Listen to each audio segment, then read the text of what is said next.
Nel, kamusta yung paghahanda dyan sa Lawag para sa campaign kick-off ng administration party? Yes, agad dito mismo sa Centennial Arena, Lawag City, Ilocos Norte, magaganap ang proclamation rally ng Alyansa para sa Bagong Pilipinas. Ang Centennial Arena na ito ay tinuturing na pinakamalaking indoor venue sa Northern Luzon.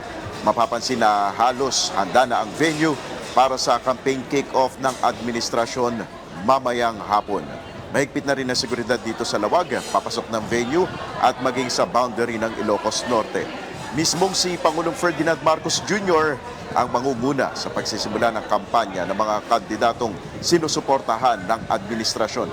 Inaasahan na makukumpleto ang Senate slate ng Marcos admin, kabilang narito ang President's sister na si Senator Amy Marcos na hindi pa rin tiyak kung makakarating mamaya sa proclamation rally. At mamaya aga, abangan din natin kung ano yung magiging laman at talumpati ni Pangulong Marcos dito sa campaign kick-off sa Lawag City. At yan muna ang ating update. Balik sa iyo. Maraming salamat, Nel Mariboho.